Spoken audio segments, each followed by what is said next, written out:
Geocaching down under.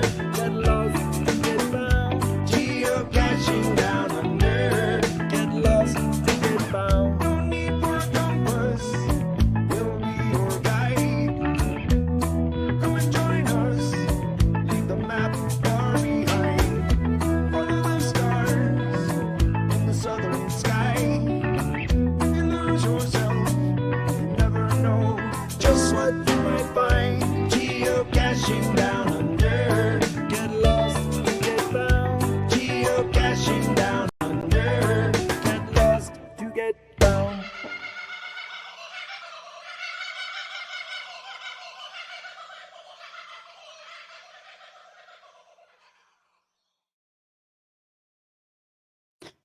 G'day everyone and welcome to episode number 6 of 2025. How are we all out there in the big wide world? Are we keeping warm? I sure hope so. Oh, it's so good to see you all joining me live tonight. We are going to have a very fun-filled, exciting chat with BFMC, and we're going to be exploring challenge caches, what they are, how to do them, and why they can be so much fun. So if you're not familiar with challenge caches, you are about to be educated. It's going to be a super interesting show tonight.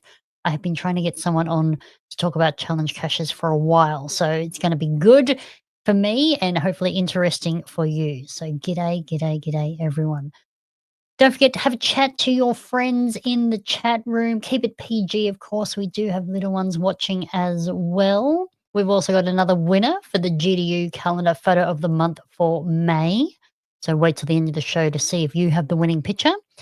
We've also got some prizes to give away tonight, so don't go anywhere. We'll be drawing that one later as well. You do need to be watching live to win. So if you're listening to this back or watching back, apologies. Do need to be here to win. I'd like to give a special thanks to our sponsors. So big thanks to LK Consulting Group for all the marketing, mentoring, and the coaching program. Thank you to John and Di from geostuff.com.au for their continuous support of the podcast and also the monthly prizes as well.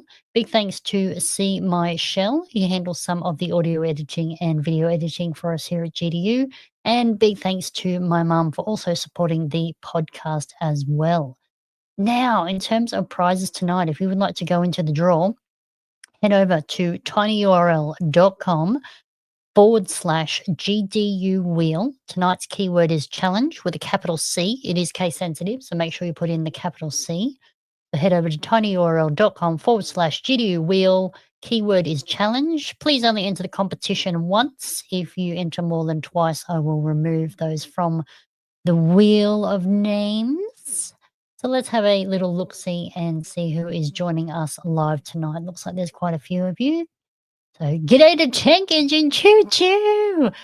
G'day. And Houston, Texas, Dave. Thanks for joining us. We've got Datsun 1600 also joining us live. We've got Darren Utcher all the way from the middle of Queensland. How are you, mate?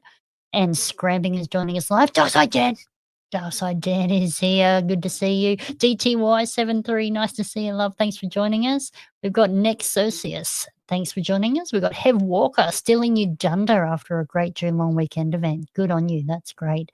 Oh, look at that. We've got Mama Bear and the Cubs are watching and everyone is watching there. Thank you all the way up in Queensland. Thank you for watching live. Oh, we got Spider Monkey's mum joining us as well from a chilly Adelaide. I think it's chilly everywhere at the moment. Kim, thank you very much for joining us live. We've got Heath also joining us on YouTube. Thanks for joining us, Heath. Really appreciate that. Husky is joining us as well. We've got Sarah G. That's right. It is chilly everywhere. We've got Doomy16 also joining us live.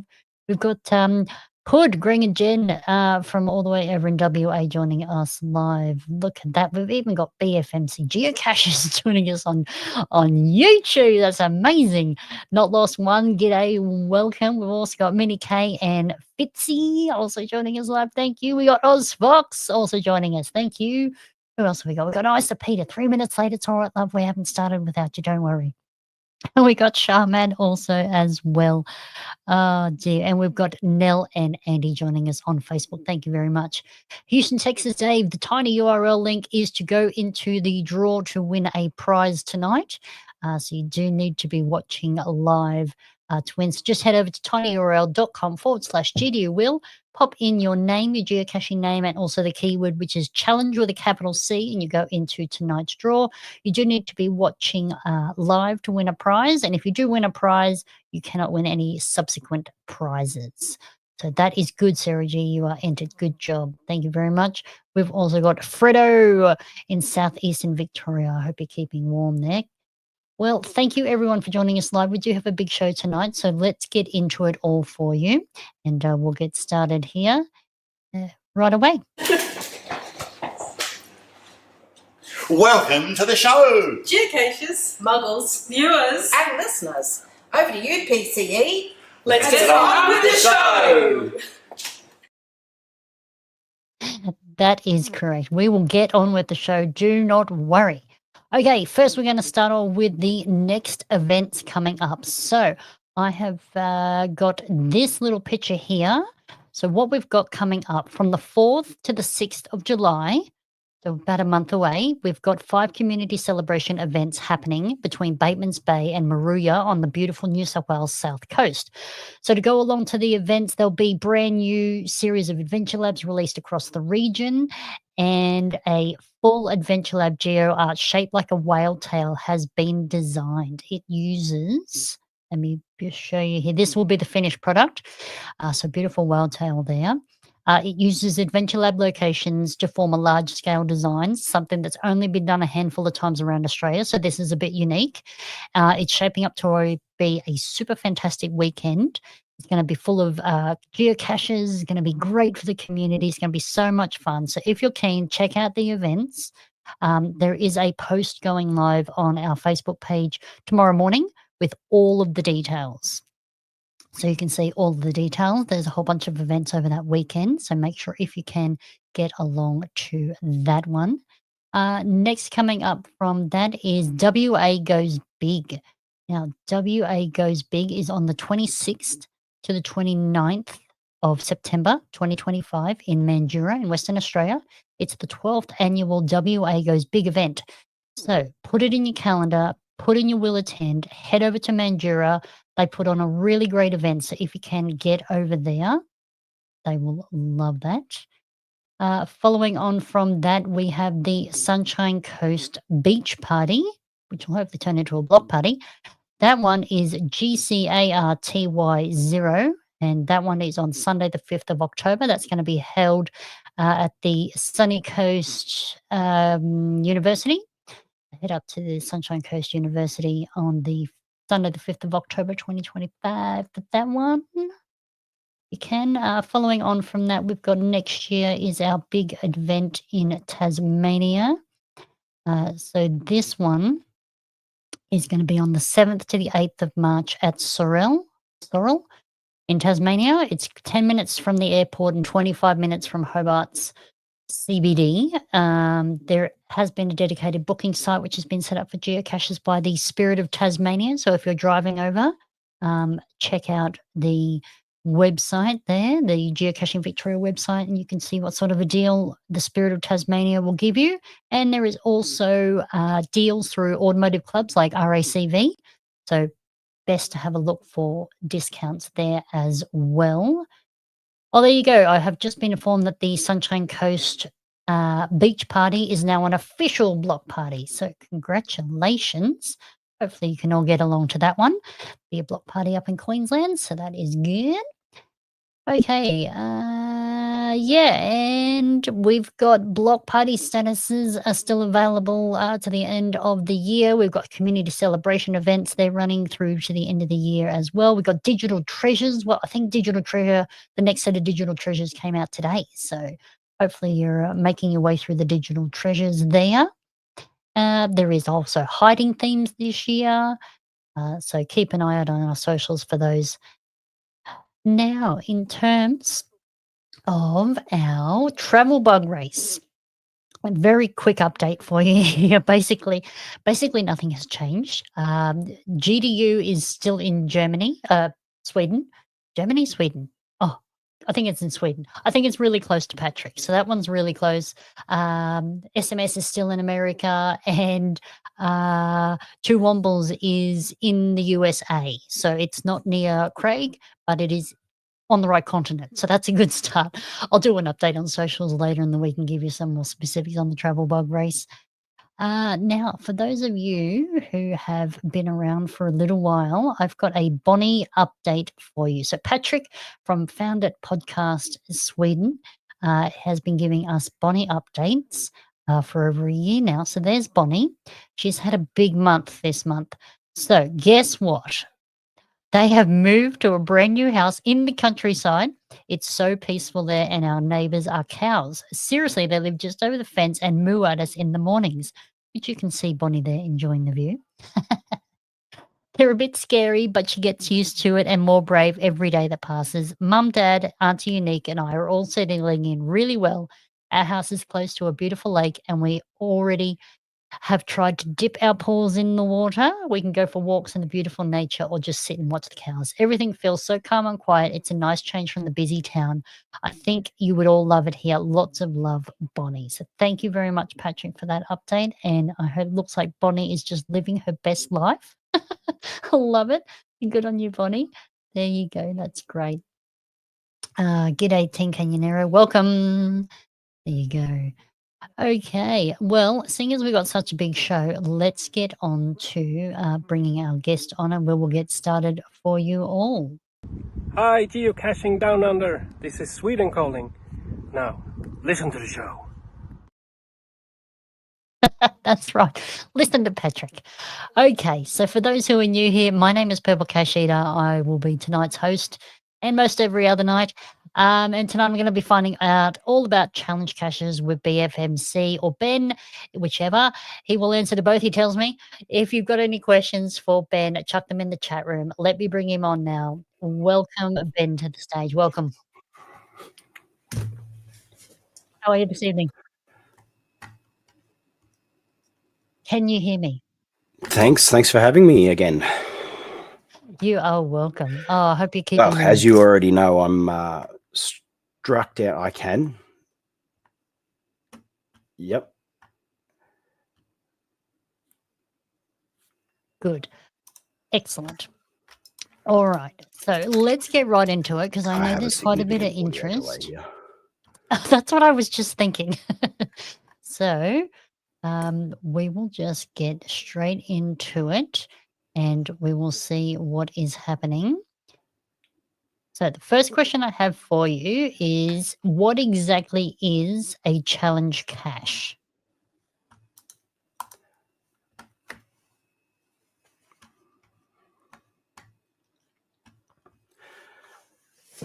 Good question. Nice, easy one to answer and to start with. So ultimately, a challenge cache is not too different to your standard traditional cache, but it has an additional logging requirement that is statistical based. So something that is easily trackable and easily manageable through statistics on geocaching.com.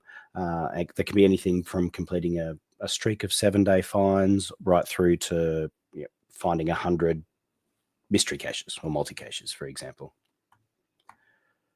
Oh, good. Excellent. So it can really be very dynamic and a whole range of things, I believe.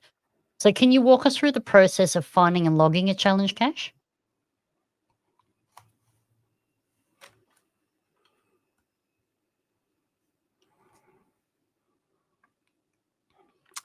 I can. So essentially, the only difference between a traditional cache and a challenge cache is you have to qualify for that specific challenge before you can submit your found it log online. You can still go out, visit the location, sign the logbook. You don't have to wait until you qualify the challenge to do that. So if you're away traveling, you can go buy a cache, you can sign it and place a write note online in the interim until such point in time that you qualify for it. Okay, that's great. That's really handy. So, what are some common examples of challenge cache requirements that you've encountered?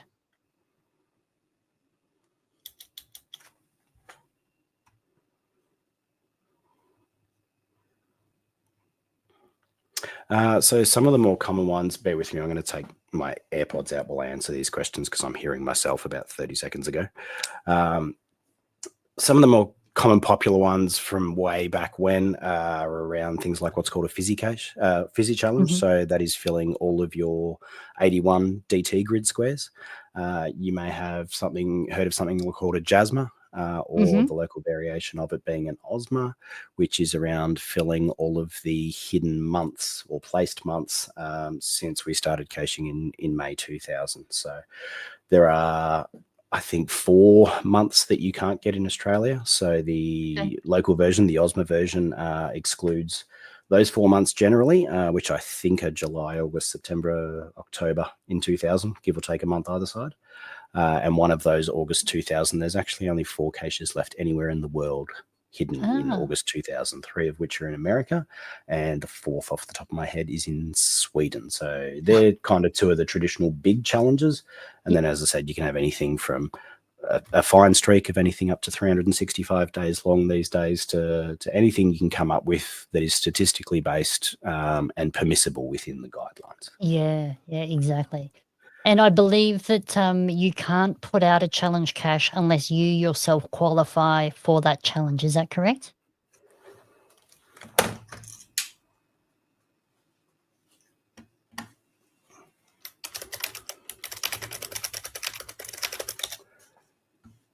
Not sure if you can hear me, but I have now completely lost Right. audio. So bear Okay. with me. I'm going to try and go to a backup solution. Okay. I might just kick you out and get you to log back in, and we will see if that Let's try this. Here we recalibrates go. everything.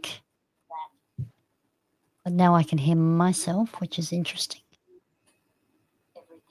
Okay, I've got some audio on a different device with a slight delay, but not as bad as it Okay. was before, but I can hear you again. Okay. We're just going to reverberating around a bit because I can hear that too. Okay. We're just going to reverberating around a bit because I can hear that too. Yes, you will. Okay, Yeah. I'm going to go with your kick Okay, me out I'm and gonna- bring you back in. Might be a good Okay. option. Okay, no worries. Remove you from the stage. I'm just going to kick you from the studio. Cool. All right. All right. So I'll give Ben a few seconds there just to log back in. Hopefully we can recalibrate the audio there. Isn't it funny? 2 seconds before we went live, we had no issues with audio whatsoever. And then we go live and everything slows down. So hopefully you can all hear me fine. And we will see how we go. Here's Ben. Now, can you hear me better now? Or are you still on a lag? Let's try this again. There you go, Heidi. The URL is tinyurl.com/studio wheel. Tonight's keyword is challenge with a capital C. You can go and log in. That worked. I can hear you, and it's in time. Oh, amazing. Go us. Finally. All right. Where were we up to? Oh, yes. So I believe you can't put out a challenge cache unless you yourself qualify for that particular challenge. Is that correct? Correct. So, like any other type of cache, there is guideline requirements.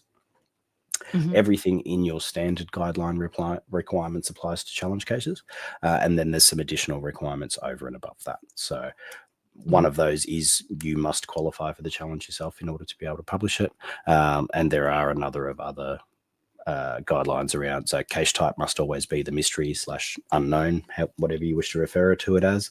Must have the English word challenge in the title. Okay. Since I think 2021, when they brought it out, it must have the challenge cache attribute. Right. So it is a specific attribute. Yep. And a number of other things. You must be able to demonstrate that there's a reasonable number of caches in your area that qualify Okay. in order to make sure that it's achievable. Yeah. And there's some supporting information in the guidelines for challenge caches around the types of stats that you can use. So generally things that are changeable by the CEO. So the cache name, the cache owner, where you can put an alias. So, for Mhm. example, in the Sunbury event challenge caches, my account BFMC technically owns most of them, Yeah. but it says wiser than ours when you look at the cache page.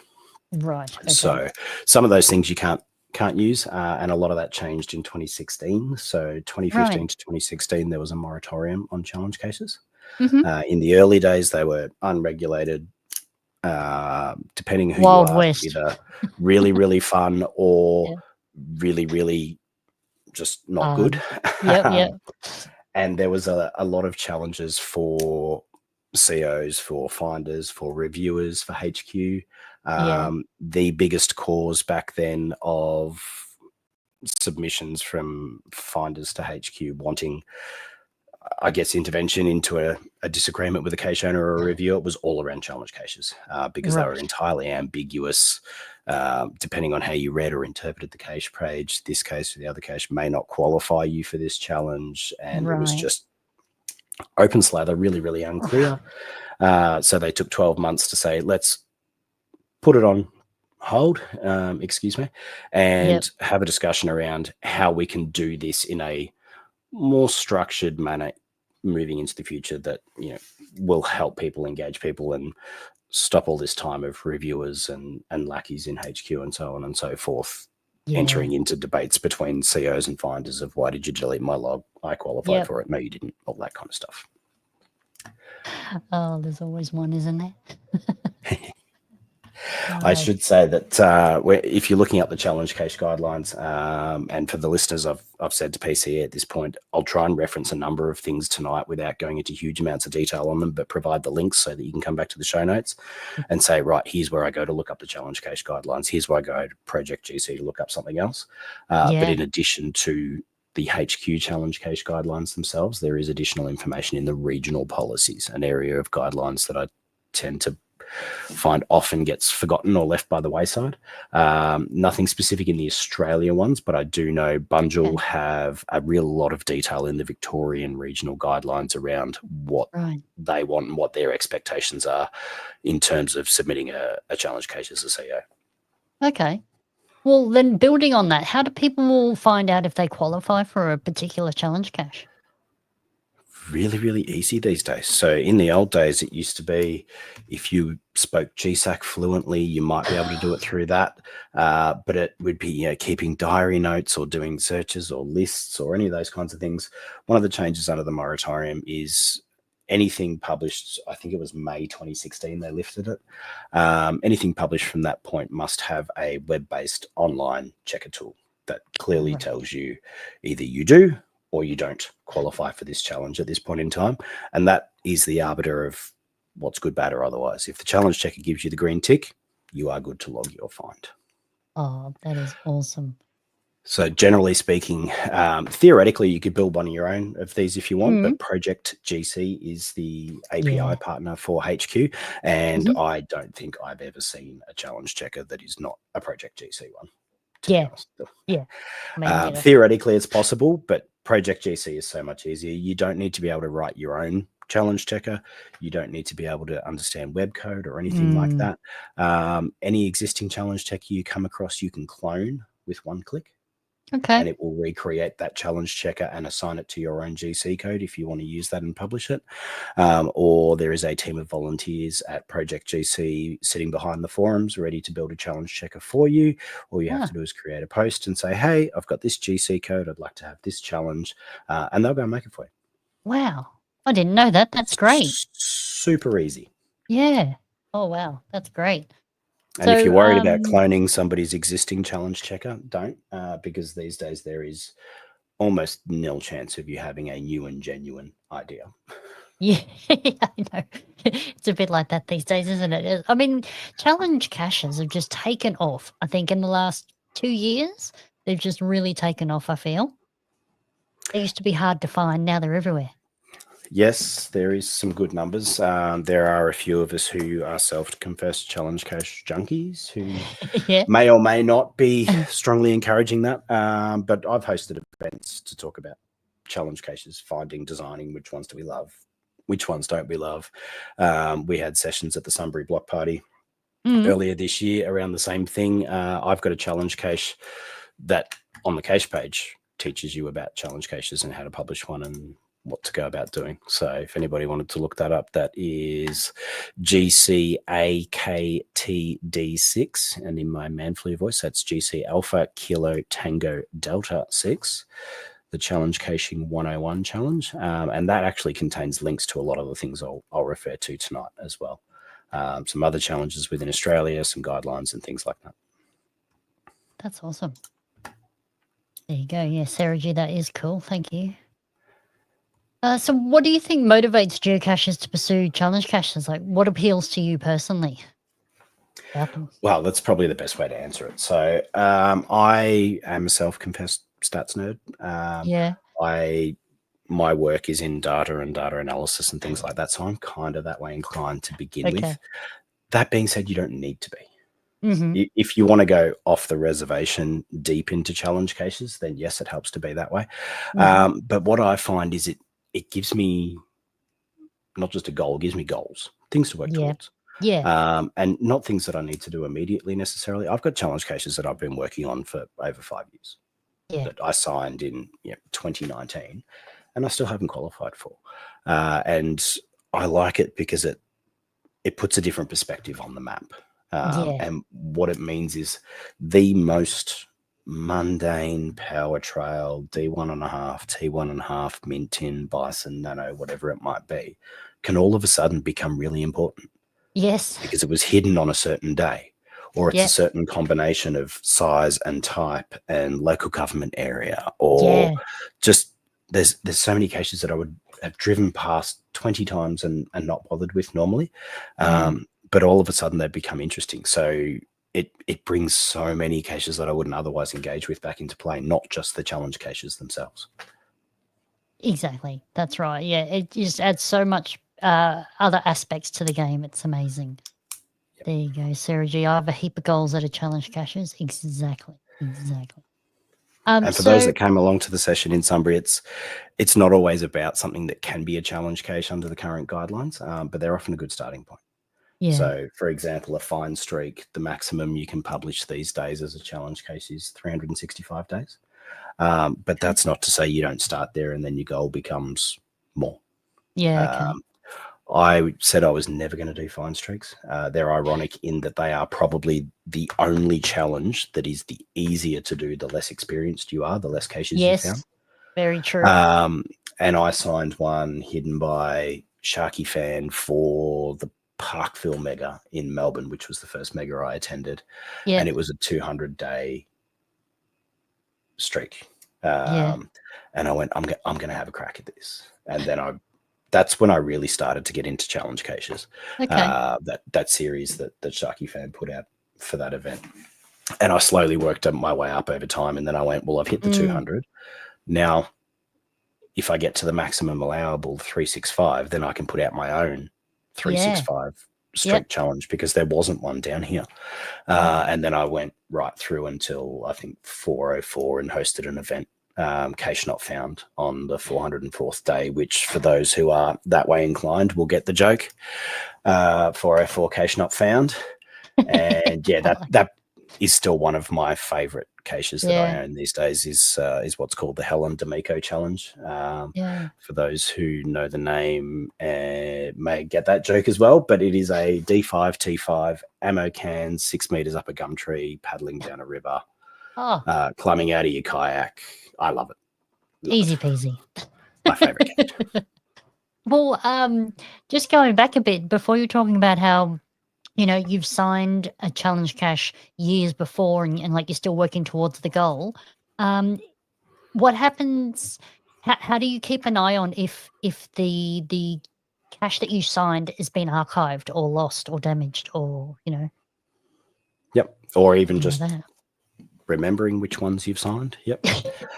Yes. Because without the support of technology, I would have no hope. So there's a number of different ways you can do this. I use Project GC, and Mhm. one thing I will say is a number of the things I touch on these days are probably Project GC premium features, which Right. requires a paid subscription to Project GC. I can't remember how much it is. You can buy a month, a year, 3 years, 5 years at a time. I've had premium Project GC for that long that I cannot remember what is or isn't premium features necessarily. Yes. Yeah. So just be mindful that some of these things I mentioned will probably be premium features, and the ability to track your sign challenges is absolutely one of those. Yeah. So Absolutely. if you have Project GC premium membership, it's actually moved. It used to be in your profile statistics. These days it is under the profile menu at the top of the page, and it is called signed challenges. And previously pretty much anybody could see what your signed challenges were when they were in profile stats. These days it's just for you. And basically it will show you any challenge case you have put a write note on. So the first step Right. is obviously sign the log. Second Yes. step is log a write note on the Mhm. cache page.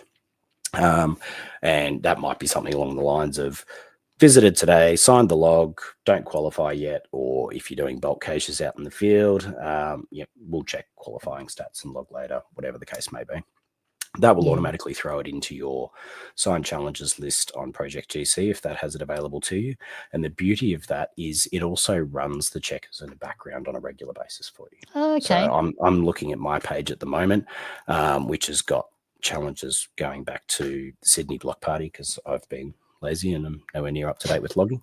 But each of them has a little coloured circle beside it, either a red one with a white line in the middle if I don't qualify, or for the ones that I do qualify, it turns it into a green circle with a tick. And I know Okay. straight away, I've qualified for that one You've now. qualified. I can Okay. go and log it. If you don't have premium Project GC, my suggestion would be just to create a list on geocaching.com, Yeah. just through your profile. You can just make it a private one that's visible just to you called My Sign Challenges or something like that, and just add each cache to the list as you go. You just need to remember to do that. Mm. Is the challenge. Yeah. That's the Pun thing. unintended. Oh dear. I've just got a comment here from Darren joining us on YouTube, and he said, "AKA the evil muggle. As most will know, I have never logged a fine, found lots, made geocaches, but never logged one. So the question is, can I create a challenge cache that requires 0 fines or logs?" That, Darren, is a loaded question, which I'm fairly confident you already know the answer to. I think we've had this conversation before. So, broadly speaking, one of the challenge cache guidelines is it requires what HQ refer to as positive achievements. So you can't have things for events such as did not finds. Yeah. You can't require a certain number of did not finds. You can't require anything that kind of excludes elements of caching. So you can't, for example, have a challenge that says your average difficulty in terrain rating across all of your caches must be 2 or greater, because that's encouraging you not to go and find the ones under D2, T2. Right. And those types of things. So yes, Darren has never logged a cache. Darren has built some fabulous caches and has 0 fines. And no, you can't unfortunately do a challenge for that. Well, that leads me into my next question very well. Are there any controversies or debates that surround challenge caches that you've encountered yourself? As I alluded to earlier, a lot of it was pre-moratorium. Yeah. So going back pre-2015 was where there was probably a lot of debate, disagreement, arguments, however you want to put it. These days, it's pretty consistent and pretty clear. The guidelines are reasonably good. They're not concrete. They're not black and white. There is some things that are open to interpretation. I think the biggest debate I've had on challenge caches would actually have been when I submitted a appeal at the encouragement of my local reviewer, Bunjil, to HQ around a series of 7 challenge caches I wanted to publish. And the outcome of that was the challenge cache guidelines were actually changed and clarified. So good outcome in terms of providing people more clarity about an example of what you can or can't do with challenge caches. So made that a little bit less ambiguous. But like I Yeah. said, working with your reviewers, the challenge caches when they're reviewed have, I think it's 5 to 6 additional steps that the reviewer must undertake. So they need to look for too many challenges of a similar nature within the local area, which again in the Right. Victorian guidelines is clarified and says no more than 3 caches within 100 k's. I think it is off the top of my head. They need to make sure that it's, a reasonable number of local caches that apply and a number of other things. So again, going back to those guidelines, if you're looking to put out a challenge cache, I don't want to, I guess, deter people from doing it. Quite the opposite. I want to encourage people to do it.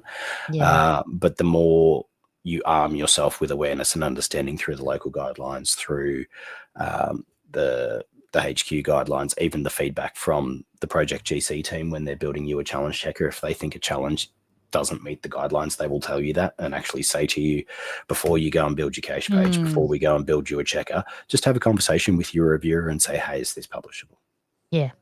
And the more informed you can become, the easier it is. Of course. Yeah. Well, I got Hev Walker here who said I tried to put a challenge cache for a number of photos on logs and it wasn't allowed. So no, so that's not something you would be able to reasonably easily build a challenge checker for off the top of my head. So as much as Project GC gathers a lot of statistical data, there's certain elements of it that are kind of API official, I suppose. right. And they're the elements that the challenge checkers work off. Yeah, okay. All right. Well, I got a follow-up question. Is Victoria a bit stricter in terms Yeah, I was of just reading that one saying why Victoria's stricter there. I'm talking to Victoria because I'm from Victoria, just to clarify if anybody missed that from the start. So that is my experience. Yeah. I own somewhere in the vicinity of 40 odd challenge caches out of the 100 caches that I currently own. Oh, really?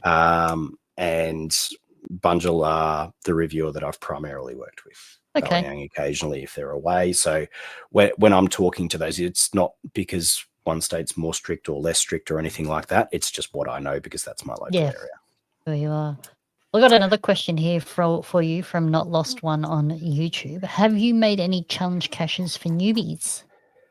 Yeah, so my challenge caches range in difficulty from D1 right through to D5. So I would suggest if you want a good range of different things that give you some simpler challenges and build up a bit, I would say go around the Sunbury area and look at the Sunbury Challenge Geo Art from the block party earlier this year. The first one in that series is GCAXK3H, the minus 25 meter elevation challenge. Go and find that on the map. You'll see it as a geo art of XXV being 25 in Roman numerals.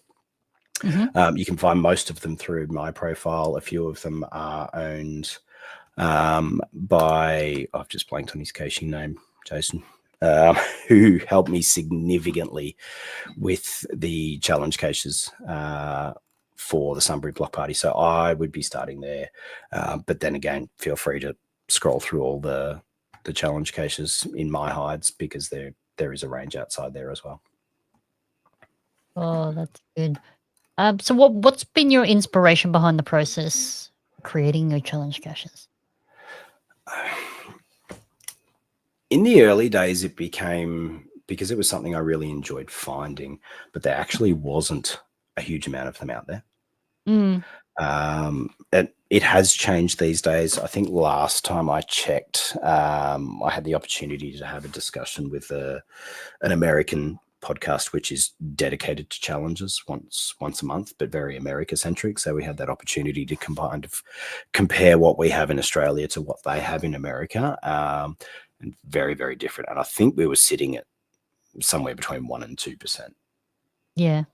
We're challenged, and that's after we've seen growth over the last few years. Right. So they used to be very, very hard to come by not that long ago. So I guess part of my passion for that was encouraging that in others and saying, because so many people I spoke to went, oh, I don't know where to start. I wouldn't know where to start. Mm. Where do you get that thing that you can click on that tells you whether you qualify or not? What can I or can't I do as a challenge? All of those kinds of things. So that kind of became my little side project, my passion project, and like I said, why I hosted an event that people could come along to and go, hey, I want to know something about challenge caches, whether it be finding, whether it be hiding, and the same reason I came to you on this and said, hey, let's have a conversation about challenge caches, because I'll talk about them until the cows come home. So part of your inspiration has been, what would you like to find yourself as well? Yeah, absolutely. Yeah. And in terms of the specific challenges, I use inspiration from other challenge caches I've found. So the series that led to the changing of the guidelines was actually around doing different things on all of the 7 days of the week. So if I'll bring up a GC code, if people want to have a look for it, it is the world's worst geo art. It is 7 mystery icons in the shape of a 7. It's so bad that when I submitted it, the reviewer said to me, why are these all in the middle of a private paddock? They should just be at the posted coordinates. And I went, that's actually my really bad attempt at a geo art. So, but I did a cache up in Queensland by Orange Crew, I think it was, called the 8 Days a Week Challenge, GC 7HA 9D. And that was about finding every difficulty and every terrain rating on every day of the week. Wow. So on a Monday, you had to have found a D1, 1.5, 2. Same for terrains, rinse and repeat. I loved that challenge. Goodness gracious me. I don't know why, but I loved it. And my favorite challenges to go and find are the ones I don't qualify for yet. Yeah. If there's a challenge case that I already qualify for, that's just a trad with a blue icon. I mean, don't get me wrong, you run the challenge checker, it will bring up and say, this cache qualified, and you can have that little bit of a trip down memory lane. So if it's something like, find X number of caches with more than 100 favorite points, you run the checker and you go, I remember that one, that was great. I remember that one, that was great. Yeah. But yeah, to me, the best ones are the ones that I don't qualify yet, because it gives me something to do. Something to chase. Yeah, that's right. And so once I completed that, I dropped Orange Crew a message and said, hey, do you mind if I publish the same thing down here, and essentially built a series of 7 challenge caches on that. So identical challenge in that is the D5, the hardest one. But some of them are 77 finds on all 7 days of the week. Pick up 777 favorite points on all 7 days of the week. And that was when I started theming challenges. Because that to me, again, makes a challenge more interesting. So for the people that don't love the statistical side of it, put a theme, put a story.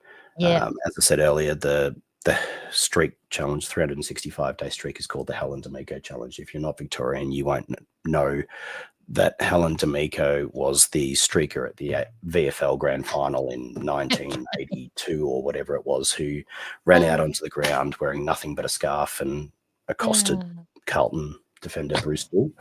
And just little things like that just make your cache page engaging, keep people interested, and give people a bit of a giggle rather than just saying, here, do this challenge. There's nothing wrong with that in certain cases, but I really, really enjoy, I guess, theming mine, and I have plans for all kinds of weird and wonderful challenges. And I had a 100 cache geo art of an electric guitar that I've been sitting on since about 2019.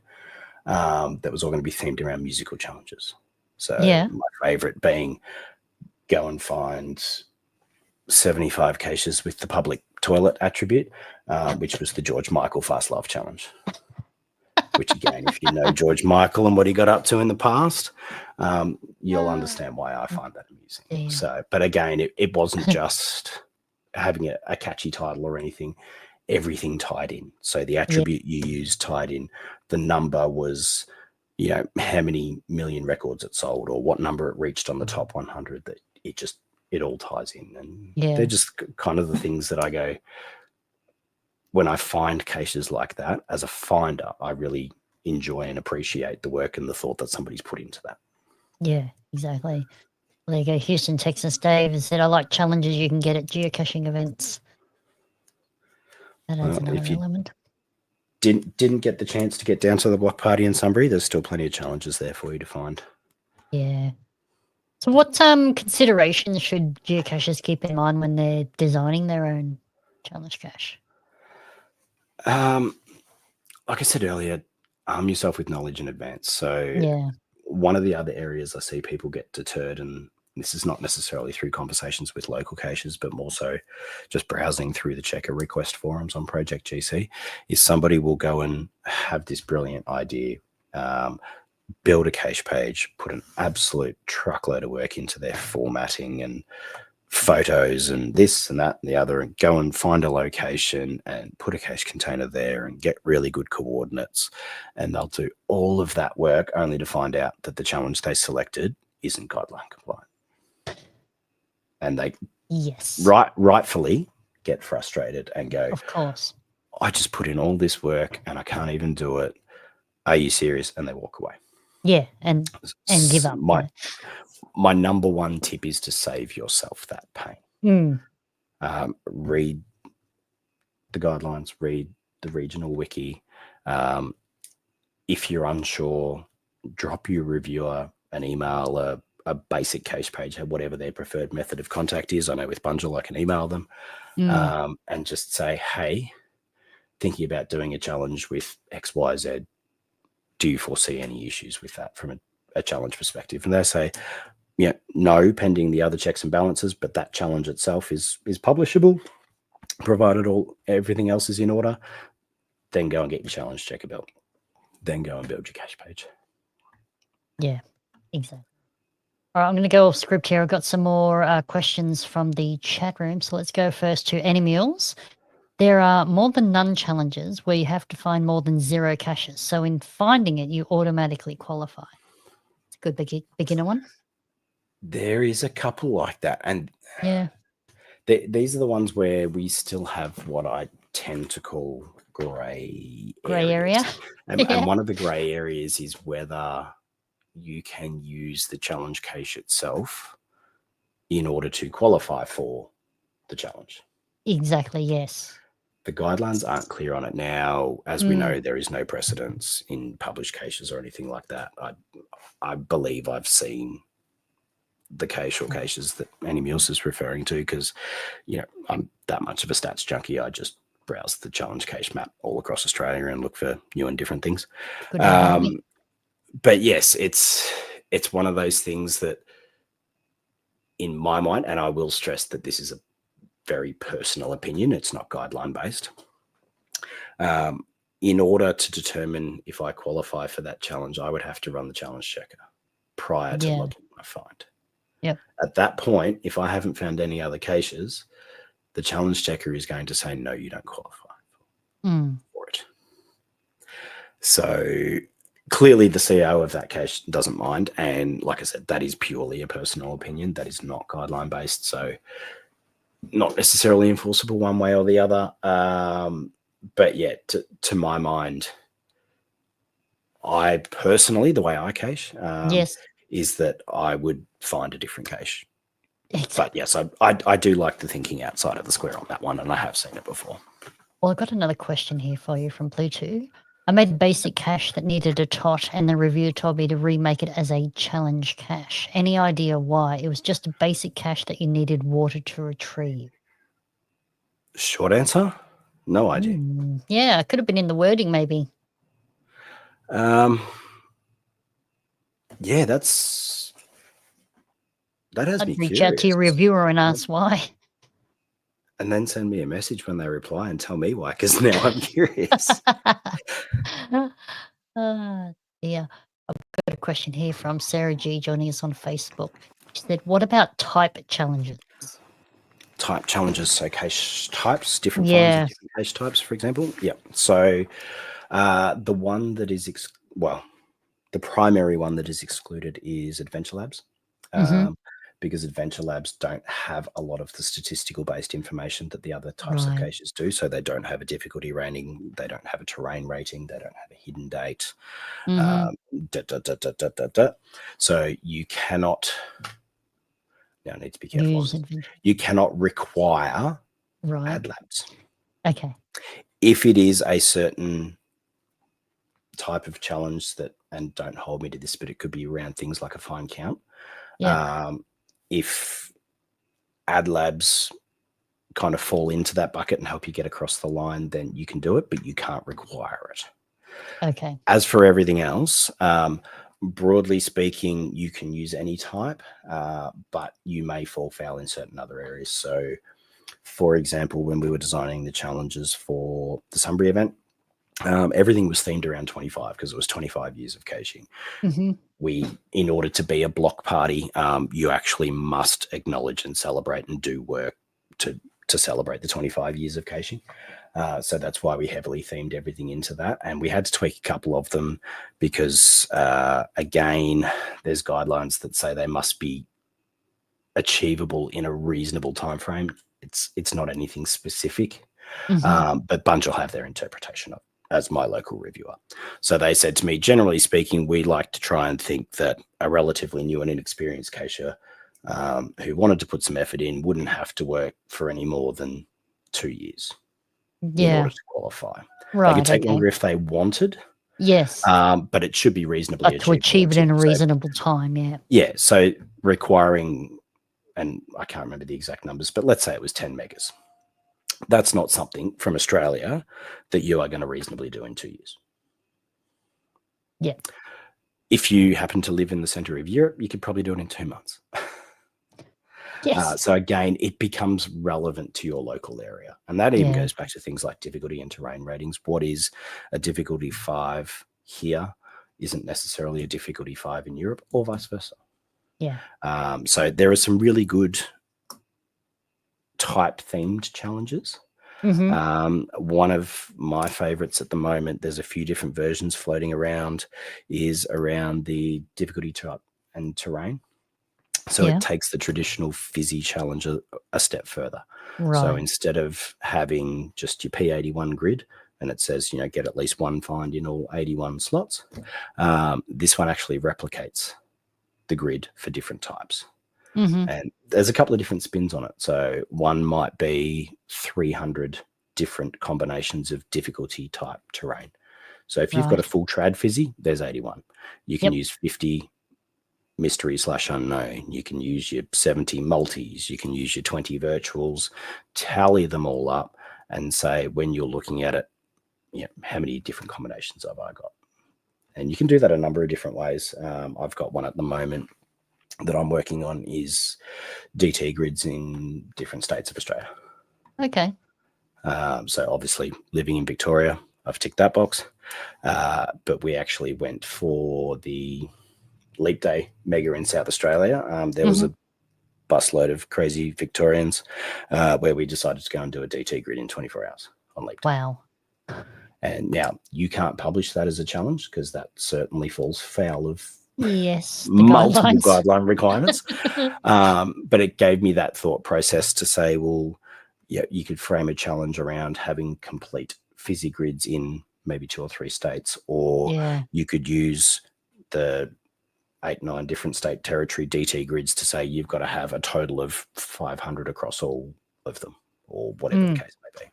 Yeah. And that's where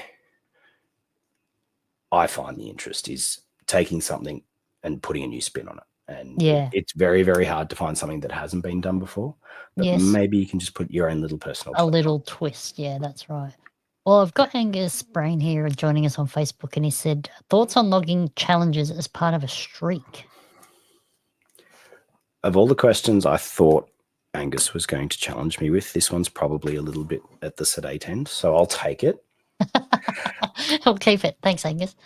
I will preface this by saying I have a long-held view that made my caching experience much more enjoyable, which is I cache how I like, and everybody else can cache however they like, and I will lose no sleep over it. So what Angus is referring to is, as I said earlier, you can put a write note on a cache, you can sign the log, and you can come back and claim your find later once you either qualify or realize you've qualified. And this is where it becomes grey. And it does happen. That's acknowledge it. It absolutely does happen. Is that people will save up their challenge caches and log them strategically, shall we Okay. say. So it's not Yes. just streaks. Some people will do it for streaks and they'll go, right, I'm doing a streak. I can't be bothered going out and getting a cache today, or, it's 4 degrees and belting rain and I'm sick and I really don't want to go and get a cache today. Yes. Yeah. So I'm going to log one of my side challenges. Or, I'm trying to fill a mystery calendar or 50% of a mystery calendar or any of these kinds of things. So I'm going to go and log a challenge cache today. Be guided by your own personal compass. There is nothing specific in the guidelines Yes. around when you must or must not log your find online. You don't even have to log your find online. Hello, Darren. So, yeah, my strong advice would be do what you are comfortable with. And unless it is in blatant breach of the guidelines, let others do the same. Yeah. Don't lose sleep over it. No. It's Must really be an not worth it. enjoyable game, really. I used to get twisted up over things like that as a cache owner, where people would log my caches strategically or whatever. And one day I just went, why am I losing sleep over this? What does it matter Like- to me? That's right. Yeah. If that's how they Correct. want to play the game, then Yeah. that's how they want to play the game. All right. Well, I got another question here from you from Pluto.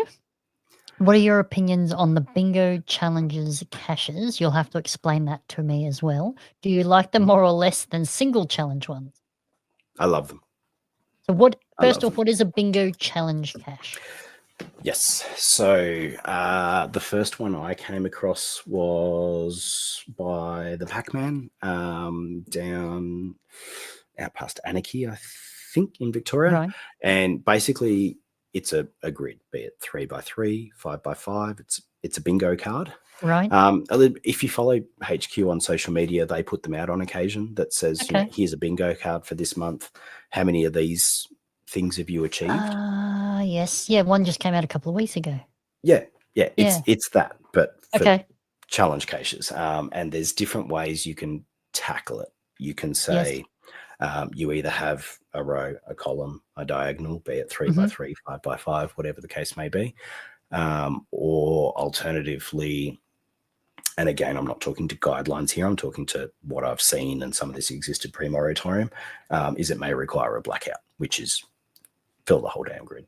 Yes. The Pac-Man one I did years ago was definitely pre-moratorium. I think it was a 5x5 grid off the top of my head, and it included things that you just cannot do these days, like log 200 waymarks on waymarking. Right. Because that doesn't exist in the API. So you can't do it anymore. But I actually had that bingo card printed out, and I used to have it on my wall in my office here at home, and I had it on my wall in my office there at work. And even once I'd done the row, column, diagonal of 5 and claimed the challenge, I still wanted to work towards blackout.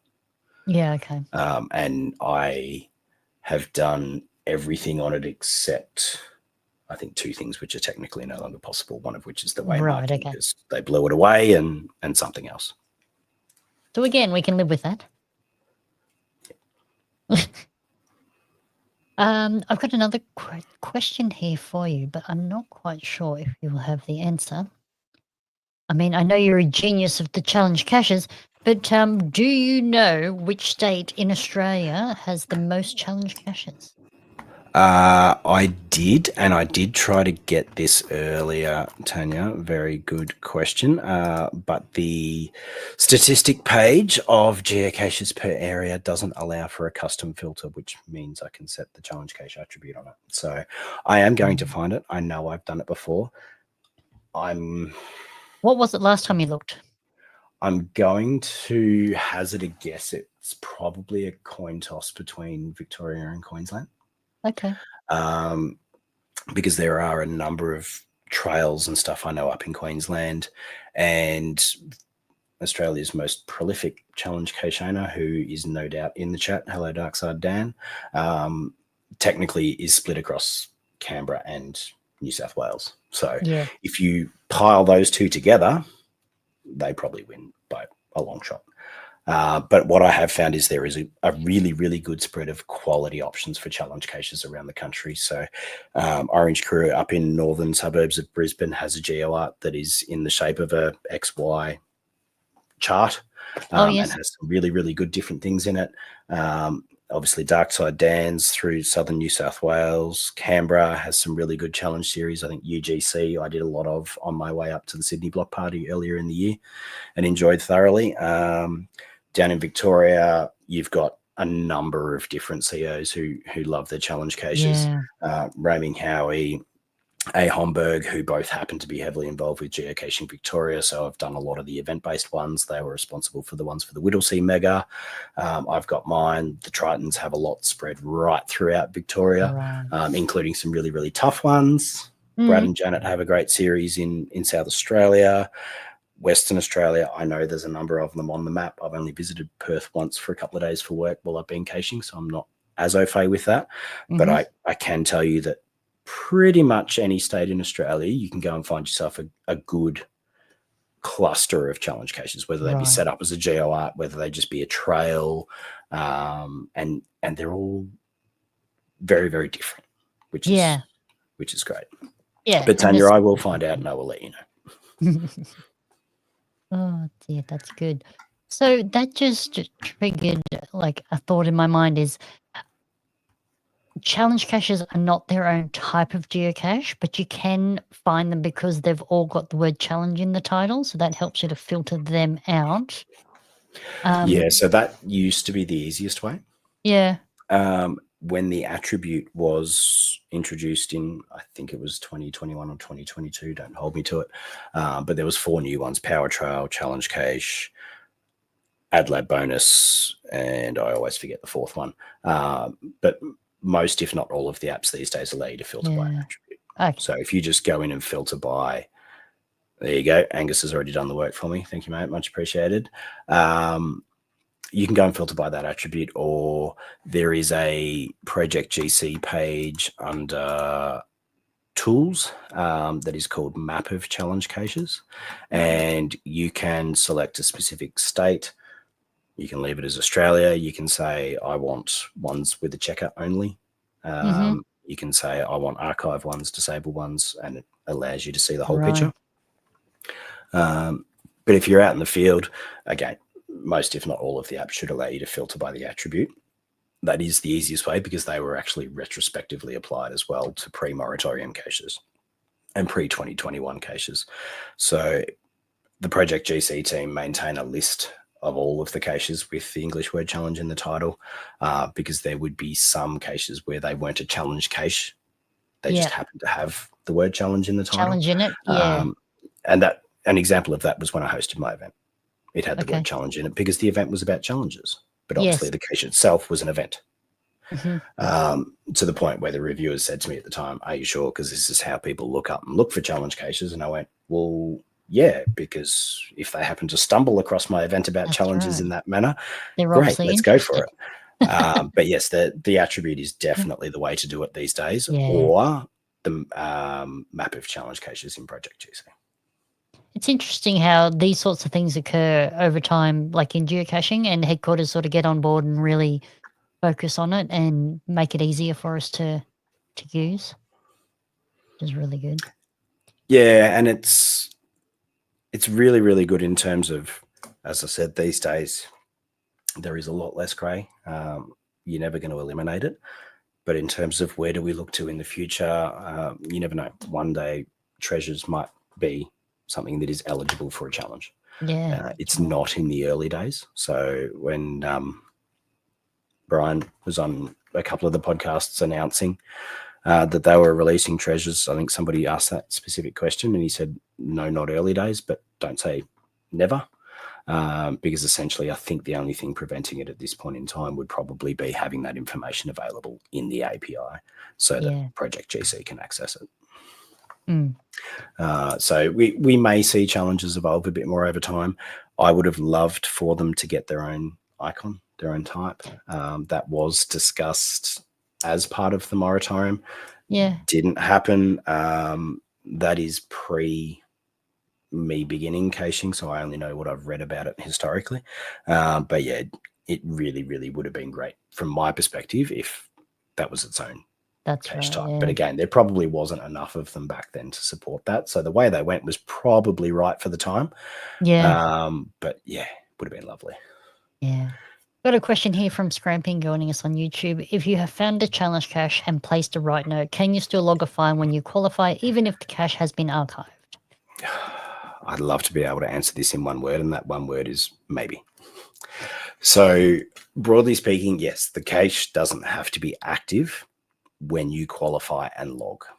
Really? So as long as the cache is not locked, Yeah. you will be able to go back and log your find. So when I Right, look okay. at my list on Project GC in the sign challenges, anything that's archived, it will put a line through, but still run the challenge checker for me, and I can still go Okay. and log. The reason I say maybe is, and again, I don't know if this is the case everywhere or not, but in Victoria, if the reviewer archives a cache due to lack of maintenance or whatever, they will lock it. Right. Which means you can't log it. Doesn't matter what type it is, whether it's a challenge, whether you found it 2 days before it was blown away and locked. Yeah. The only way you can log it is if they go and unlock it.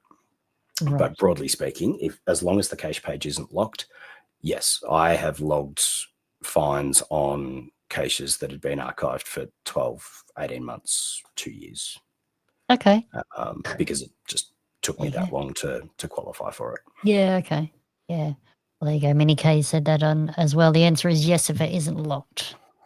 There you Much go. more succinct than I was. Thank you. Thank you, Mini K.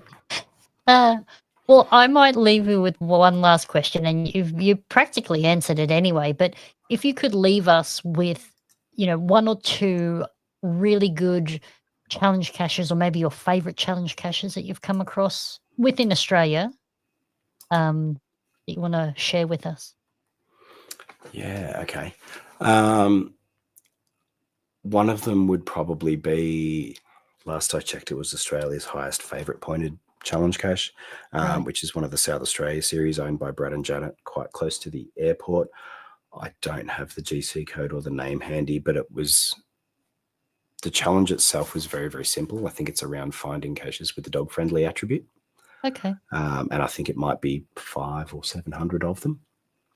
But this is a really, really, really good example of theming your cache page, your challenge requirement, your container, your location. Right. It just fits. It all tied in together. Yeah, I'm not going to spoil it. Yeah. But the challenge on its own, find X hundred caches with the dog-friendly attribute. You go, that's it's whatever. not the most exciting challenge in the world. But when you experience that cache, it just fits so well, and it is Australia's most favoured challenge. I know, because as you're explaining it to me, I'm thinking it's just the dog attribute, and I'm thinking if it's got so many favourites, there's obviously more to it. Correct. And I don't want to put spoilers on it. If you're never, ever going to travel to South Australia and you want to know more about it, find me on the website, shoot me a PM, and I'll more than happy give you some more details. But yeah, that was really fun. The one I mentioned earlier, the all difficulties and all terrains on all 7 days of the week, I really, really enjoyed that one. And then if I go to my sign challenges and say, what am I working towards at the moment? That is my favorite. Man's Best Friend. Thank you, Jan. Much appreciated. That is Brad and Janet's challenge in Adelaide. So if you're keen on finding that one is GC79DWX. Correct. So one I'm probably most actively working on at the moment is a challenge up in Queensland. I'm trying to find it on my list at the moment, but it is essentially a 365-day grid of traditional caches. Oh, okay. So calendars are not something I ever was that excited by or thought I would work on beyond the standard calendar of, I did a streak of 404 days. So obviously I got a normal one. Yes. But again, I was up there. It was a work trip. What do I do at night? Do I sit in the hotel and drink beer or do I go out and find challenge caches? I went out and That's find challenge caches, and I went and signed this, and it was an interesting challenge in its own right. I needed the DT grid of that cache for my next DT loop. I also needed something else off that cache for another challenge I was working towards. So all of a sudden I had 3 different reasons to do a 365-day trad grid. Right. And so I'm slowly pegging away at that. I'm a little bit behind on logging at the moment, but I think my next one is in about 10 or 12 days where I need to go out and find a trad, and I'm down to about 30 days between now and early December awesome. to finish that challenge. Good job. Good job. Well, Houston, Texas, you start your list and you can find them all when you get here. Plenty Or of you them. can And just as I steal said, the ideas and put them in Texas. yeah, correct. What is difficult in Australia isn't necessarily difficult in an America or a Europe or vice versa. Yeah. Yeah. So for us, Becomes relative, doesn't it? yeah, one of my Pentadeca challenge, which is at least 10 finds in 5 different countries. I think off the top of my head, or it might be states, but let's say it's countries. For the average Australian, finding caches in 5 different countries is much more difficult than for somebody who lives in Liechtenstein. That's right, the middle of Europe, yeah. For an American, finding 50 states sounds difficult until you look at Australia and go, well, that's even way more difficult. Yeah. We're on the because they don't have to leave their country to do it. Yeah. So yeah, I often look for inspiration in different parts of the world. One, to see is there something that hasn't necessarily been done in Australia different. yet, but 2, to get those different perspectives of what Germans look at as a difficult challenge, versus what Americans look at as a difficult challenge versus what would be difficult here. And again, is such a subjective thing. I've had feedback on cases I've put out that have been a difficulty 5 of, there's no way that's a difficulty 5. You can make it so much harder. With challenges, you kind of reach a D5 level, and then you can go infinitely beyond that. Use a fizzy as an example. Filling your P81 grid, you could make the reasonable argument that's a D5 challenge. You've got to fill the whole lot. You've got to do D5 caches. You've got to do T5 caches, all of those things. But you can also have a 5 times fizzy loop, which is also going to be a D5, but is 5 times harder. And often, and that's why I say I really enjoy the ones I don't qualify for yet, because some people will look at I just clicked on that and I got a green tick and I qualify for it, and I get a free D5 find. No, you've already put the work in. Yeah, exactly. Whereas others will need to put the work in the future. So 7 and 86 and the traditionalist challenge, yes, that very much sounds like it off the top of my head. Thank you. Thank you, Bug. Yes, it is. Just found it in the list. So the series is SHCS, the Stats Hound Challenge series, I think off the top of my head, which is the geo art I mentioned earlier. That was a bit of an XY chart. And some interesting terrain. Definitely take 1, if not 2 cans of bug spray if you're doing it in the warmer months or in mosquito season. I stopped at the local Bunnings and got 2 cans, and I'd used half of a can within the space of 20 minutes. Wow. But good fun. God, that's good. There you go. Well, Tanya's looking forward to more of your challenge caches. That's good. Thanks, Bug. All right. Well, that's all the questions I had for you, Ben. So thank you very much. I really appreciate. I mean, you just taught me and the others just so much about challenge caches. I'm new to them myself. I think, like, just personally, I think I've done 1 or 2, maybe 3, but they haven't really been a focus. So that's been really interesting to learn more. So thank you. No worries. And like I said, anything I can do to encourage people to hide them in particular, benefits me. It's more out there for me to find. So that was my road trip to Sydney for the block party. Was I went, what am I going to do? And I ended up taking my 2 kids with me who sometimes acacias, but Big very red rarely kiwi. acacias Yeah. these days. Yeah. So I just went, right, challenges, virtuals.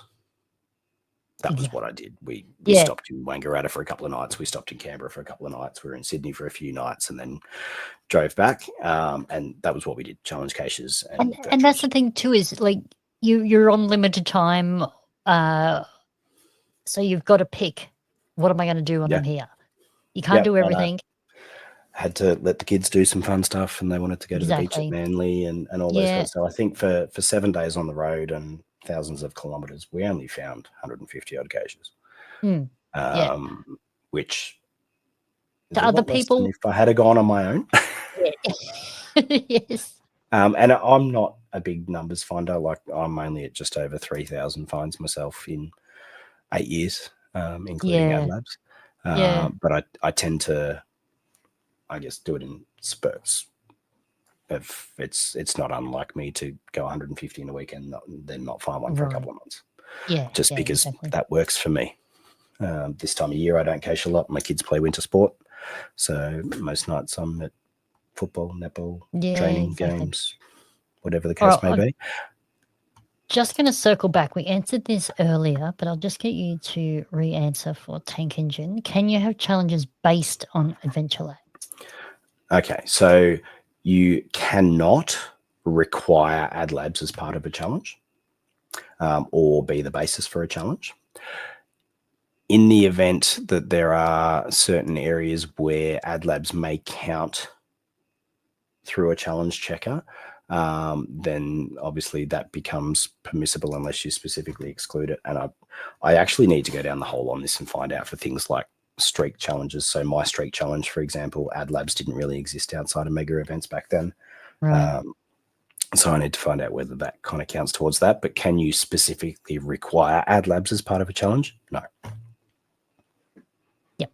Excellent. Thank you very much, Tank Engine. I appreciate that. Okay, so we have run over time, but we will continue with the next part of the show. So Ben, don't run away from me. We're just going to move on to our photo comp and announce the winner for the photo comp. So bear with me.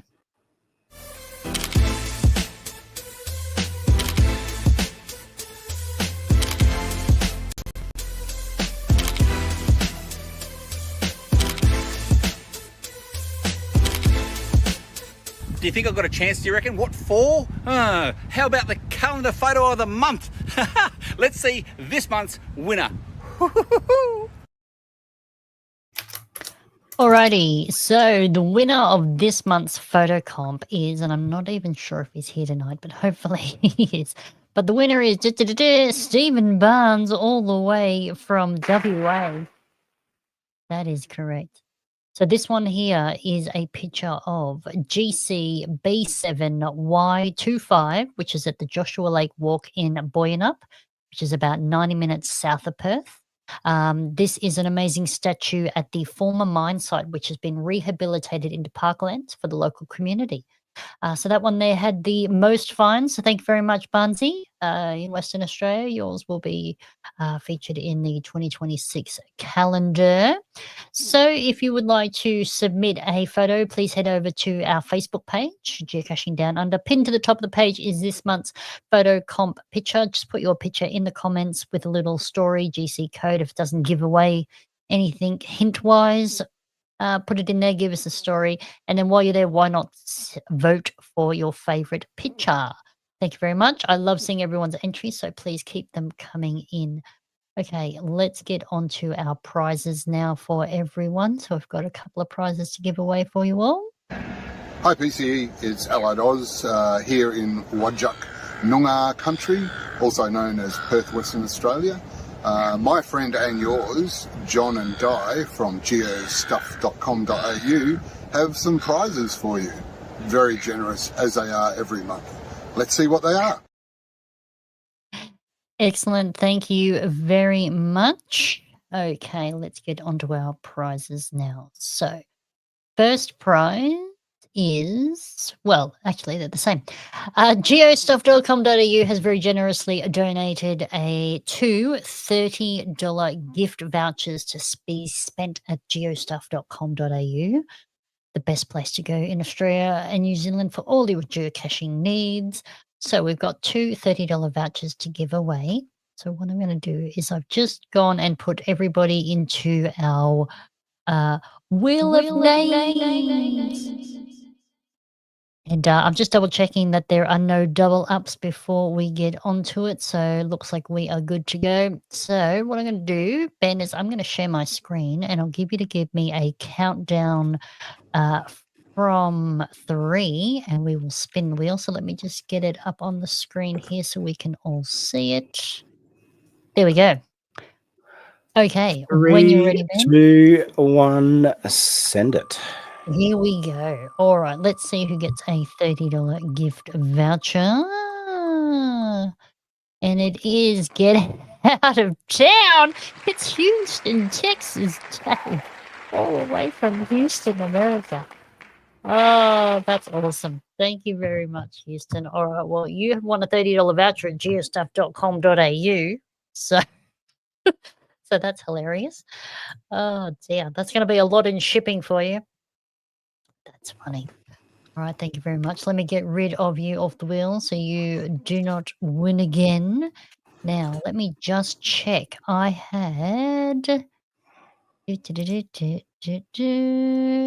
That's right, Houston, Texas. Dave wins.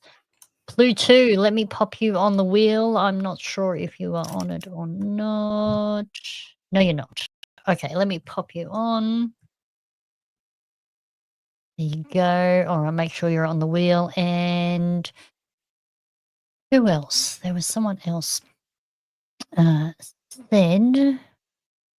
That's right. You could come and pick it up when you get here. That is correct. Funny. Good excuse to come visit. Exactly. Exactly. Now, let me just check. There was another one. There we go. Let me put Surefoot 24 on there. Okay, great. All right. When you're ready, Ben, we'll have another countdown and we'll give away another $30 voucher. In 3, 2, 1. There you go. All right, Elizabeth, I have added you. You are on there. You are there. It's probably cheaper than postage. That's right. Dearie me. Oh, Darkside Dan.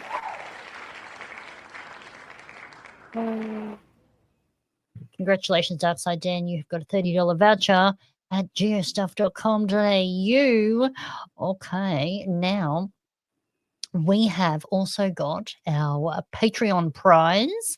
So let me quickly just play that for you to see what you are winning.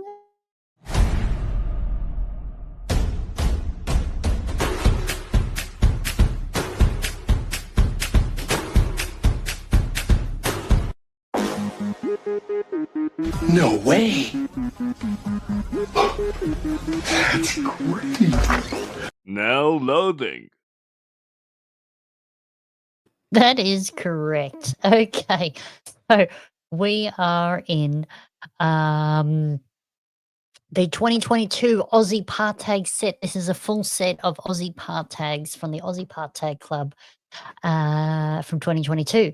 So this is a Patreon only draw. So let me just share my screen with you and we'll pick a Patreon. Now, again, you do need to be here live to win a chicken dinner. So here we go. We've got our card picker for this evening.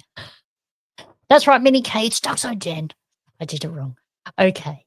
And we're just going to pick a random. So, Ben, you want to give me a countdown and I'll pick a random card? 3, 2, 1, that one. That one. There we go. Who is it? It's Allied Oz. It's Allied Oz. Woohoo. All right, Allied, I believe you were in the chat room earlier. Let me know you are still here. Otherwise, we will be redrawing. Give us a shout out, Allied Oz. I thought I saw you earlier, so let me know. But otherwise, congratulations to the winner. So Houston, Texas, Dave, Darkside Dan, and also Allied Oz there. So congratulations, everyone. Let me stop sharing my screen there. So that is our Patreon-only prize. So congratulations to the winners this evening. Well, yes, I will reach out to you and just confirm that you have won the prize. That is correct, and get them out to you. I have everyone's details, so that should be fine. Don't forget, if you enjoyed tonight's show, please like and subscribe and hit the bell so you get notified when a show is going live for you. If there's a topic you'd like covered on the show in 2025, please reach out to me. Spots are filling up fast, so if I can't fit it in this year, we will do it for 2026. But please let me know. You can send me a message on all the socials, or you can just send me an email. The email address is, let me pop it up on the screen for you. You can contact us at geocachingdownunder@gmail.com. Otherwise, you can just send me a message through any of the socials. Massive thank you to our sponsors of the show again. Thank you to Lainey at LK Consulting Group for the marketing, mentoring, and the coaching program. Thank you very much. If anyone needs someone to coach you or help you with your marketing, please do yourself a favor and reach out to me so you can contact Lainey. Cannot find anyone better than her, trust me. If you need anything for geocaching, head over to geostuff.com.au. Big thank you to geostuff.com.au for our monthly prizes and support of the show. Absolute legends. So if you need anything, head over to GeoStuff.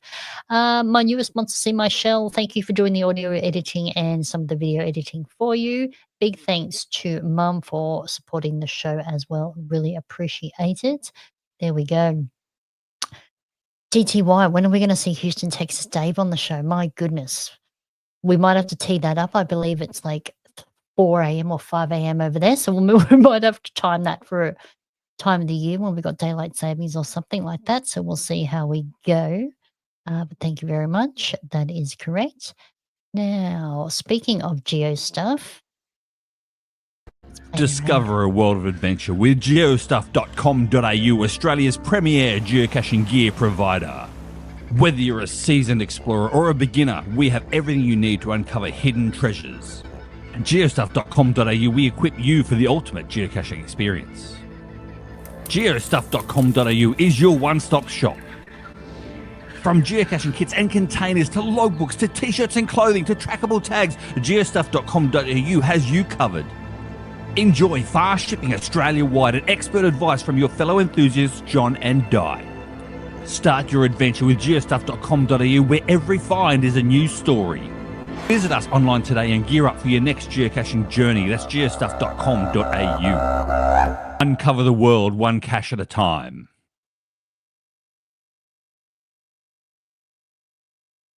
That is correct. One cache at a time.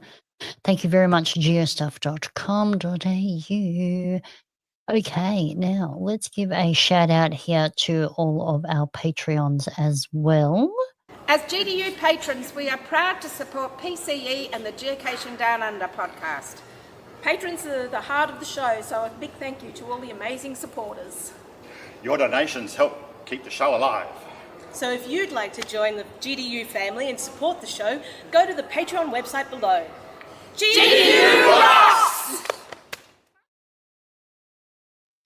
That is correct. GDU does rock. Thank you very much, everyone, for that video there.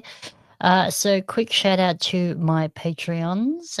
See My Show, Kitty Catch, Kingfisher AU, Snappy Tomcats, Julie, Darren Archer, DTY73, Wollaston, Founder Podcast, Team Casho, Hev Walker, James0116, Darkside Dan.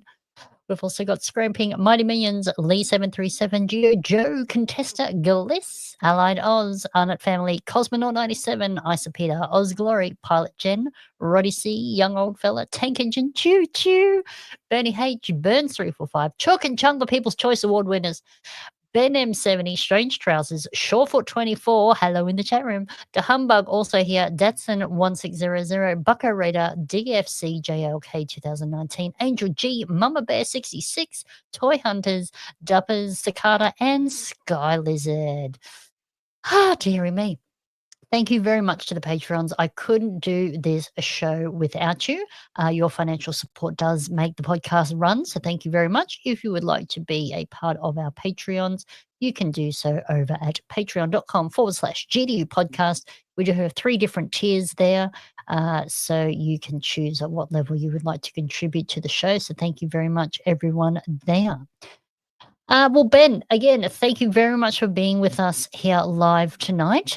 Really appreciate your time and all the information. It's been absolutely fascinating. So thank you. Thank you for having me. It's been good fun as always, and I'm just glad my voice held out. Only just, but we've made it. Me too. Excellent. Wonderful. Okay. So we have had a wonderful night. So thank you very much. Really appreciate it. We will see you on the 8th of July. That's the second Tuesday of next month for our next show. And remember, I'm PCE from GDU. It's been fun. And remember, to get lost, to get found with GDU.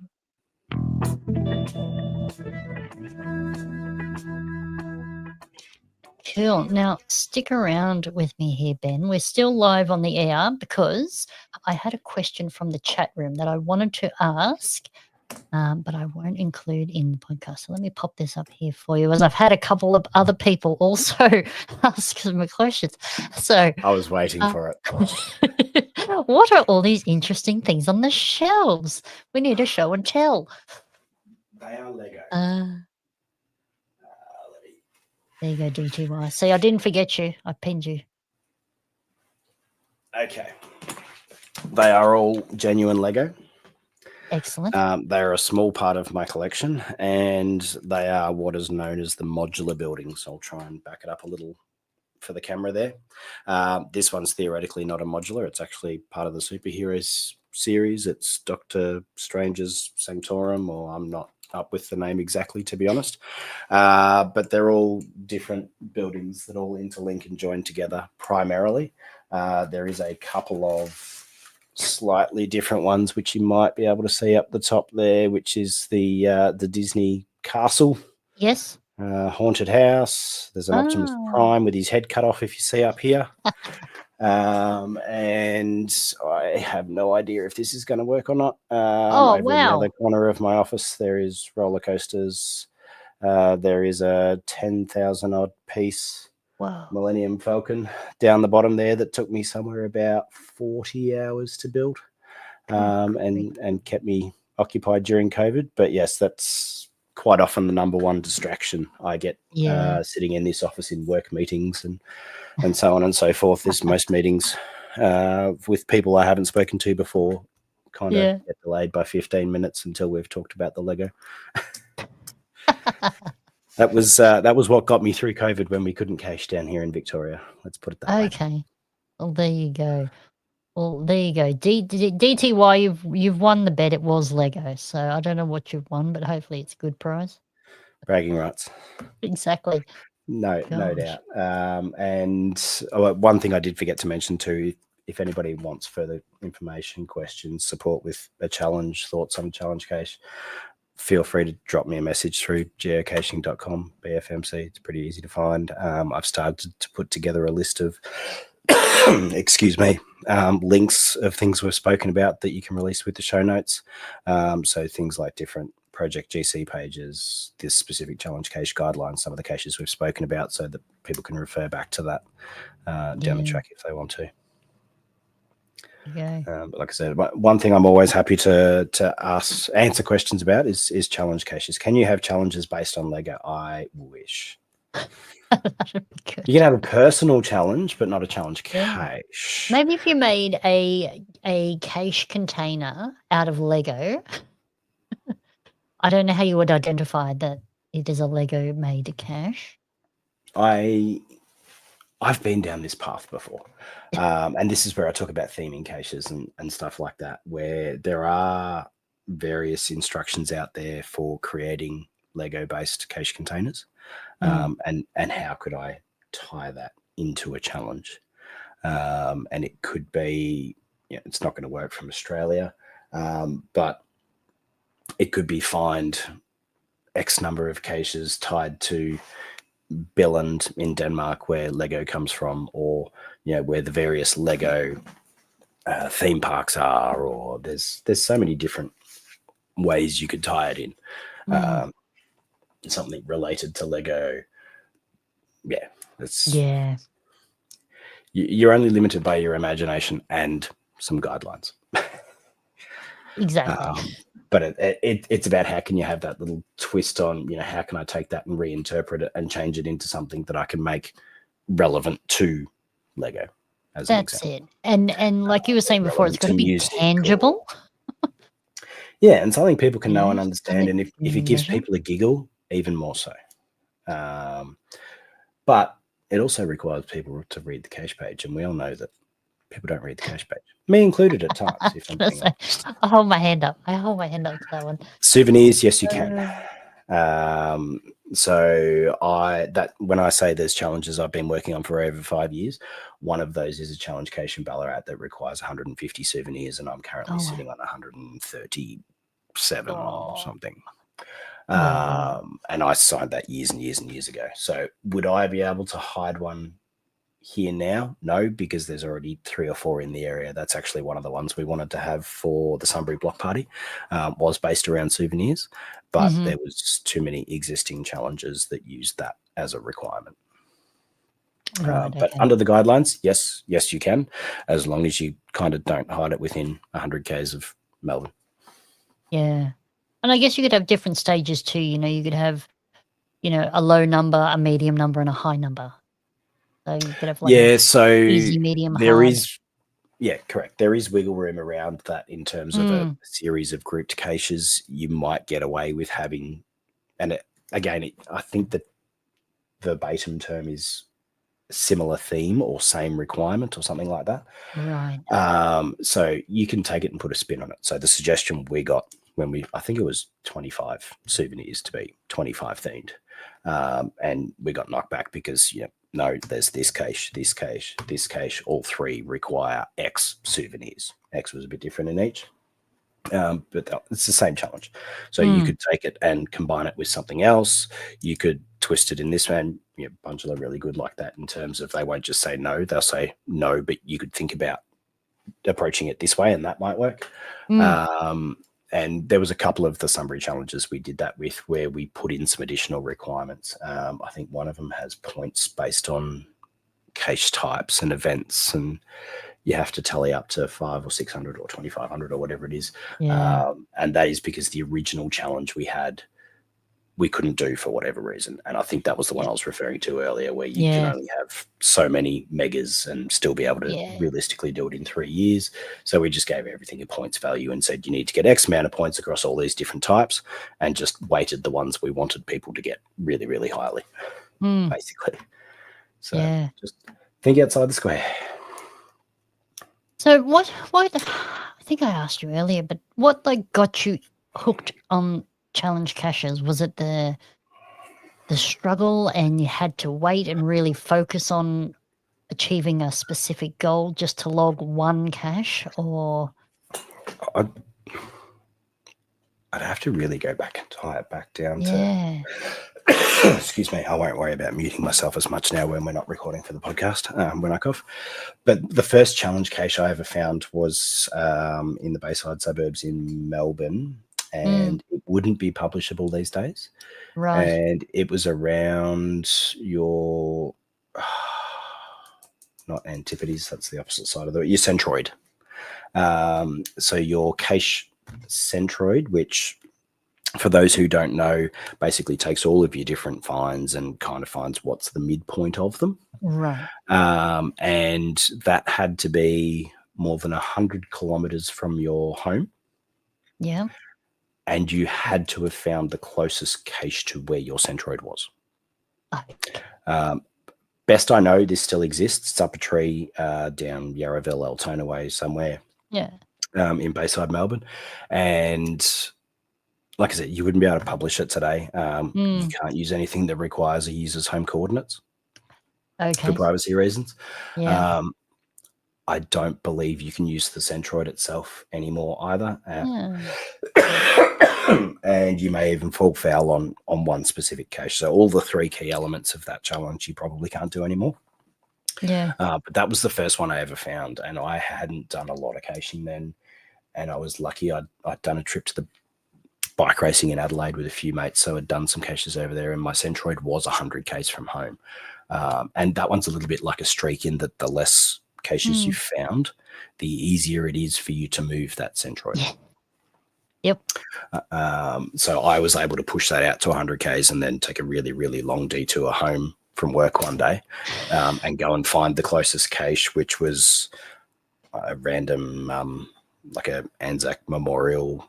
Yeah. The bushes and plaques down the street type setup, and that qualified me for that. And that just kind of opened my eyes to, oh, that's not something I realized you can do, and it was a whole different thing. And it's different to puzzles. I mean, there's people that love puzzles, there's people that love letterboxes. I just love challenges. Yeah, that's it. And I mean, I keep saying it. There's just a million ways to play this game, and you'll find a way that interests you and intrigues you, and you just stick with it. Yeah, and if that it keeps you engaged, then more power to you. And yes, there are lots of pre-moratorium challenges in America where things like, I just saw the comment pop up down there, that required 100 DNFs. Yeah. That case would have been published before 2016 and definitely not publishable these days. Yeah. If anybody is so inclined and wants to jump on Amazon for about 12 or 15 bucks, this book is by Memphis Mafia, Geocaching Challenges. It is stocked by Amazon in Australia. I think I had it within a couple of days of getting it. And he is an absolute self-confessed challenge junkie. Yes. And goes into it's a pretty easy read, a pretty light read, but it's also pretty informative and goes into things like a lot more about the pre-moratorium stuff. And he has a very, very specific view on he would love to be able to do anything and everything. But if you want a different perspective on challenge caches, like I said, for 12 or 15 bucks, it's not a bad little read. Yeah. Okay. It's good to know. You may be able to get it electronically too. I don't know. Oh, yes. Yep. I don't see the point in reading a book unless you're physically holding it. Maybe that makes me old. I don't know. No, there's something about a book. There is something about a book. There you go. A few people have already got it. So have that book. Yep.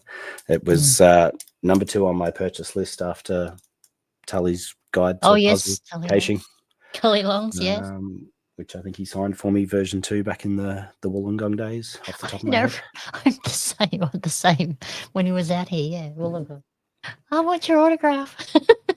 Yep. Yeah, that's it. Yeah. All right, chat room. If you don't have any more specific questions, we might let Ben go and recover. Give his voice a rest for this evening.